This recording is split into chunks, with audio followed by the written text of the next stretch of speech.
Hi everyone, my name is Gautam. Today we will discuss about liver cirrhosis. Liver cirrhosis एक chronic reversible liver disease है। मतलब भाई ये ऐसी बीमारी है जो पुरानी होती है, काफ़ी पुरानी चली आ रही होती है और इरिवर्सिबल है। अगर एक बार ये हो गई तो दोबारा मतलब रिवर्सिबल नहीं है, मतलब ठीक नहीं हो सकती। समझ रहे हो आप? जितना इसने डैमेज कर दिया है वो फिर ठीक नहीं हो सकता उतना डैमेज। जिसमें डिफ्यूज़ फिब्रोसिस और रीजनरेटिव नोड्यूल्स डेवलप हो जाते हैं। ठीक है। और नॉर्मल लीवर आर्किटेक्चर जो होता है वो परमानेंटली डिस्टॉर्ट हो जाता है, परमानेंटली ख़राब हो जाता है। ठीक है, सिंपल वर्ड्स में समझाता हूँ मैं। हेल्दी सॉफ्ट सॉफ्ट लीवर धीरे धीरे स्कार टिश्यू में कन्वर्ट हो जाता है। एग्जांपल समझो, अगर स्किन पे बार बार चोट लगे तो स्कार बन जाता है ना। आप देखो, दाग बन जाता है, उभरा हुआ एक दाग बन जाता है ना। वैसे ही लीवर को क्रॉनिक इंजरी जैसे कैसे मिलती है? अल्कोहल से मिलती है, हेपेटाइटिस से मिलती है, फैटी लीवर की वजह से लीवर भी भाई इंजरी होती है ना लीवर में। तो लीवर में परमानेंट स्कार बनने लगता है। इसी स्कार को क्या बोलते हैं हम लोग? फाइब्रोसिस कहते हैं। अब समझ जाओ, गांठ जैसा हो, गांठ जैसा होता है, मतलब नॉर्मल सेल्स नहीं रह जाती हैं वो, है ना। लीवर एक देखने में उसका जो शेप होता है, उसका जो आर्किटेक्चर होता है वो भी डिस्टॉर्टेड हो जाता है, ख़राब सा लगता है ना। तो जब ये पूरे लीवर में फैल जाए तो उसको क्या कहते हैं हम? उसको हम सिरोसिस कहते हैं। ठीक है। अब हम समझते हैं एटियोलॉजी, इसकी कॉजेज़ क्या है ना। देखो भाई, सबसे कॉमन कॉज है क्रॉनिक अल्कोहल कंजप्शन। बहुत पुराना खिलाड़ी है कोई, दारूबाज है, दरुआ है कोई बहुत पुराना जो बहुत समय से दारू पी रहा है। ठीक है। ऐसे पेशेंट्स में देखने को मिलता है जिनको क्रॉनिक वायरल हेपेटाइटिस है। कौन सी होती है chronic viral hepatitis? Hepatitis A और हेपेटाइटिस ई होती है क्या? नहीं, हेपेटाइटिस बी और सी। ठीक है। ये होती है क्रॉनिक क्रॉनिक वायरल हेपेटाइटिस। बहुत ये ठीक नहीं होती है, जब हो गई तो चलेगी लाइफ टाइम। ठीक है। तो ये लीवर को परमानेंट डैमेज कर देती है। अब आ गया आपका non alcoholic fatty liver disease. भैया पीते तो नहीं है पर लीवर फैटी है। Non alcoholic fatty liver disease, इसके वजह से भी लीवर सिरोसिस हो सकती है। ऑटो इम्यूनो हेपेटाइटिस, ऐसा ना हो कि आपका ही इम्यूनिटी सिस्टम आपके लीवर पर अटैक कर दिया, बाहर का इंसान समझ के शूट कर दिया उसको। ठीक है। Wilson disease. ठीक है। और हेमोक्रोमेटोसिस। ठीक है। ये सारे कॉज हैं। एग्ज़ाम में सबसे पहले कॉमन क्या आंसर है? सबसे कॉमन क्या बोलते हैं सब लोग? आम आदमी से भी आप सड़कों पे पूछ लो, सड़क पे जिसको पता भी नहीं होगा उससे पूछ लो, सिरोसिस भी तो बता देगा भैया अल्कोहल पीने से हुई है, दारू पीते थे तब हुआ इनको। ठीक है। तो मेन कॉज आप ये याद कर लो, मेन कॉज क्या क्या है?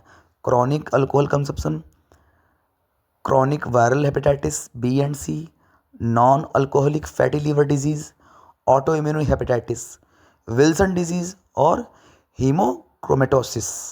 ठीक है। तो ये 6 वजह हैं। अब हम समझते हैं पैथोजेनेसिस। सबसे इंपॉर्टेंट पार्ट है भैया लोग ये, तो आप लोग ध्यान से सुनना। अब जो इसका मैकेनिज़्म है वो ध्यान से समझिए आप। देखो, क्रॉनिक इंजरी होती है। कैसे इंजरी हुई? हिपेटोसाइट डैमेज हो जाता है। हिपेटोसाइट मतलब क्या?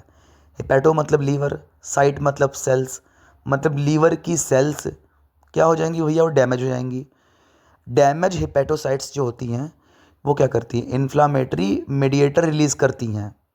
ठीक है। इन्फ्लामेटरी मीडिएटर जिसके वजह से इन्फ्लामेशन होती है, ये एक्टिवेट करते हैं हिपैटिक स्टेलेट सेल्स को। देखो मेरी बात सुनो। अब मान लो आप दारू वारू पी रहा है कोई इंसान खूब ज़्यादा, या किसी को हेपेटाइटिस बी सी कुछ भी है। अब उसको क्या हुआ?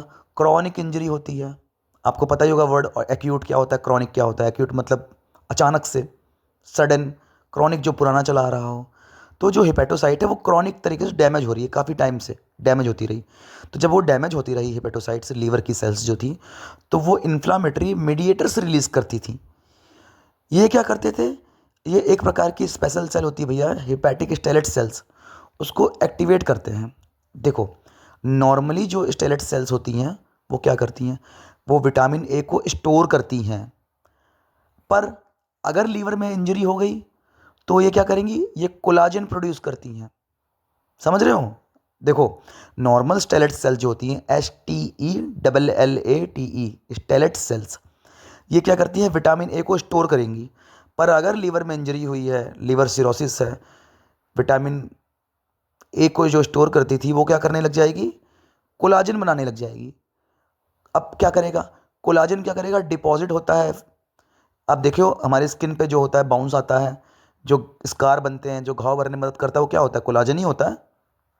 तो यहाँ पर भैया स्टेलेट सेल ने कोलाजन बनाना स्टार्ट कर दिया। अब कोलाजन क्या हो गया, डिपॉजिट होता है, तो वो फिब्रोसिस डेवलप करता है।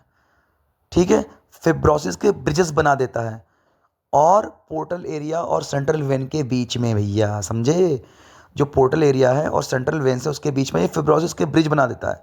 इस प्रोसेस में नॉर्मल ब्लड फ्लो डिस्टर्ब हो जाता है। आपको पता है ना पोर्टल वेन, अभी समझाऊंगा आगे मैं। ठीक है, यहीं से डेवलप होता है पोर्टल हाइपरटेंशन। तो एक लाइन में मैकेनिज्म समझो, क्रॉनिक इंजरी क्या करेगी, स्टेलेट सेल को एक्टिवेट करेगी। स्टेलेट सेल क्या करेगा, कोलाजन डिपोजिशन करेगा। कोलाजन डिपोजिशन क्या करेगा, फाइब्रोसिस बनाएगा। फाइब्रोसिस की वजह से क्या होगी भैया, डिस्टॉर्टेड आर्किटेक्चर, मतलब भैया उल्टा पुल्टा तरीके से गांठ गूंठ सी बन जाएगी लीवर में, है ना, अजीब सा सख्त सा हो जाएगा वो। और फिर उसके वजह से क्या होगा, पोर्टल हाइपरटेंशन। ये वर्ड मैं आपको समझाऊंगा अच्छे से कि पोर्टल हाइपरटेंशन क्या है। देखो भैया, पोर्टल वेन, अब आपको पता होगा पोर्टल वेन कौन सी होती है। पोर्टल वेन वो होती है, ये आम वेन की तरह नहीं होती है।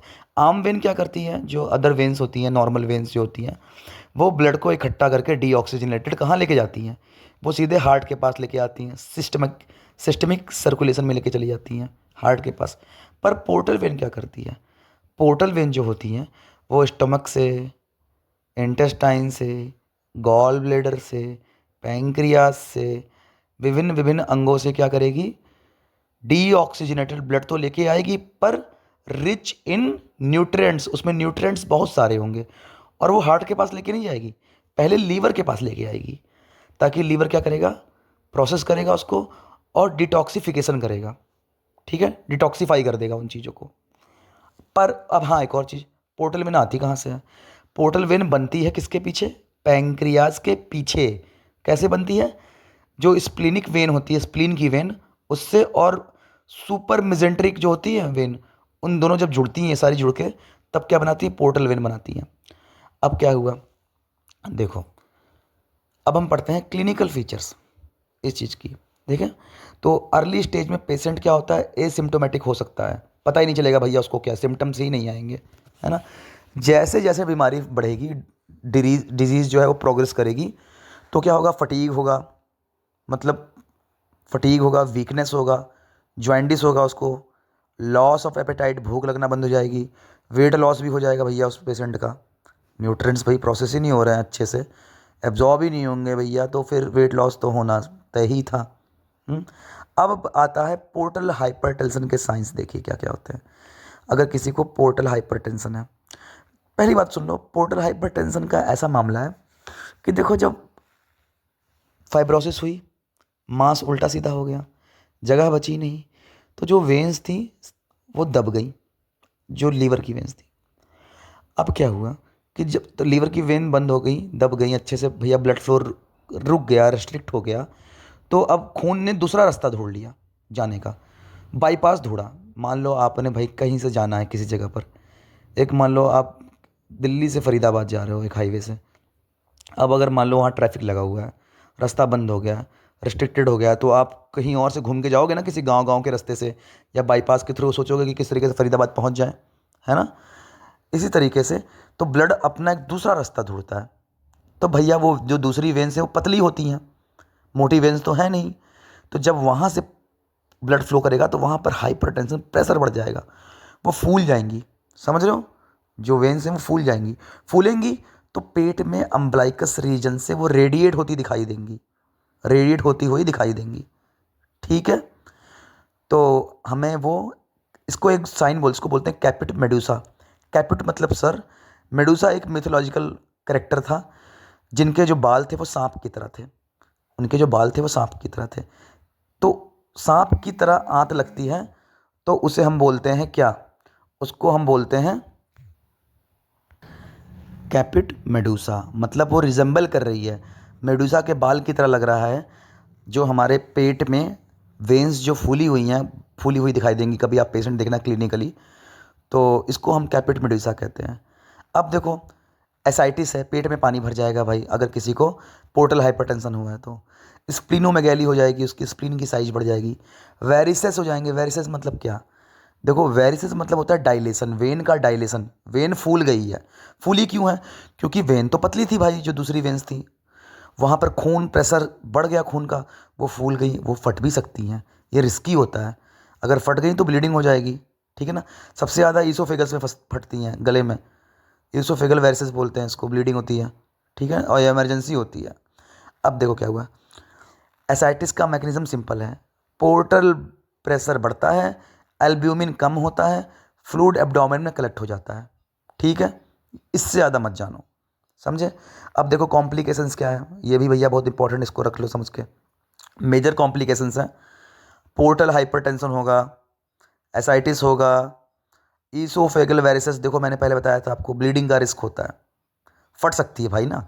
अगर वेन, यार कितनी डेलिकेट है वो, पतली सी वेन है, वहाँ पे अचानक से पानी खूब, खून का प्रेशर बढ़ गया तो वो फूल कर फट सकती है ना भाई, तो ब्लीडिंग का रिस्क है। हिपैटिक इंसेफेलोपैथी और हिपैटोरेनल सिंड्रोम, हिपैटोसेलुलर कार्सिनोमा, मतलब ये कैंसर में भी डेवलप हो सकता है, ठीक है। अब हिपैटिक इंसेफेलोपैथी का सिंपल कॉन्सेप्ट क्या है, देखो, लीवर अमोनिया डिटॉक्सिफाई नहीं कर पाता, अमोनिया ब्लड में बढ़ता है और ब्रेन को अफेक्ट करता है। तो क्या होगा? कन्फ्यूज़न होगी, अल्टर्ड सेंसोरियम होगा, पेशेंट को ये अबल तबल बोलेगा, उल्टा सीधा समझ नहीं आएगा, कुछ दुनिया में है कि नहीं है, ऐसा लगेगा क्या हो गया उसको। पेशेंट इमरजेंसी में आएगा तो कन्फ्यूज़ रहेगा, ठीक है। अब हम पढ़ते हैं स्टेजेस, कंपनसेटेड वर्सेस डीकम्पनसेटेड। देखो, कंपनसेटेड सिरोसिस कोई मेजर कॉम्प्लिकेशन नहीं है, ठीक है।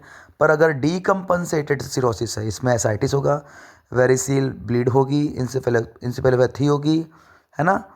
तो एग्ज़ाम में ये चीज़ें पूछ सकते हैं, ठीक है ना, इसमें डिफरेंस पूछ सकते हैं। अब हम देखो, आप भैया डायग्नोसिस कैसे करोगे? मान लो ऐसा पेशेंट आया तो आप कंफर्म करने के लिए क्या क्या जांच करोगे? पहला, एलएफटी करोगे, उसकी पेशेंट की एलएफटी क्या आएगी? एबनॉर्मल आएगी, सब उल्टा पुल्टा रहेगा, एसजीओटी एसजीपीटी बिलीरुबिन उबिन सब घुमा रहेगा उसका। अब अल्ट्रासाउंड में श्रंकन नोडुलर लीवर आएगा भैया, अजीब सा आएगा, दबा दुबा सा, ठीक है। इंडोस्कोपी करेंगे किसके लिए? वेरिसेस के लिए करेंगे। और फाइब्रो स्कैन होती है, एक होता है फाइब्रो स्कैन होती है, वो करते हैं। और क्या करते हैं? कंफर्म करने के लिए बायोप्सी भी करते हैं कई बार, ठीक है। अब मैनेजमेंट कैसे करोगे पेशेंट का? मान लो आ गया, उनको बोलो भैया दारू छोड़ दो, दरुआ रहोगे तो जीवन में फिर कोई कहानी बन नहीं पाएगी आपकी, जाना पड़ जाएगा आपको छोड़ के दुनिया को। तो क्या करोगे? अल्कोहल एब्स्टेंस करना पड़ेगा भैया, बोलोगे पेशेंट को दारू छोड़ दो चाचा। अब ट्रीट करोगे किसको? हेपेटाइटिस को। साल्ट रिस्ट्रिक्शन, क्या करते हैं? Salt restriction in ascites. Diuretic डालते हैं। क्यों डालेंगे डायूरेटिक भैया? क्योंकि जो पानी इकट्ठा हुआ निकल जाए वो सारा शरीर से। इंडोस्कोपिक बैंडिंग फॉर वेरिसेस करेंगे, मान लो कहीं ब्लीडिंग हो गई है तो उसको इंडोस्कोपी करके बंद कर देंगे उस ब्लीडिंग को, ठीक है, क्वार्टरी कर देंगे। और लीवर ट्रांसप्लांट करेंगे, डेफिनेटिव ट्रीटमेंट भैया, अगर कहानी कुछ नहीं हो रही है, वो तगड़ा पैसे वाला इंसान है तो लीवर ट्रांसप्लांट कराएगा, ठीक है। तो याद रखिए, सिरोसिस इरिवर्सिबल है भैया, दोबारा ठीक नहीं हो सकती, और सिर्फ प्रोग्रेशन स्लो कर सकती है, मतलब आप ठीक थोड़ा धीरे धीरे होगा पर दोबारा ठीक नहीं हो सकता। समझ लो कहने का मतलब। अब क्या चीज़ है, अब हम समझते हैं कि अब देखो इतना बहुत है आप लोग को समझने के लिए मुझे लगता है। वैसे लीवर सिरोसिस एक साइलेंट किलर है जो क्रॉनिक इंजरी के बाद धीरे धीरे लीवर को स्कार में कन्वर्ट कर देता है।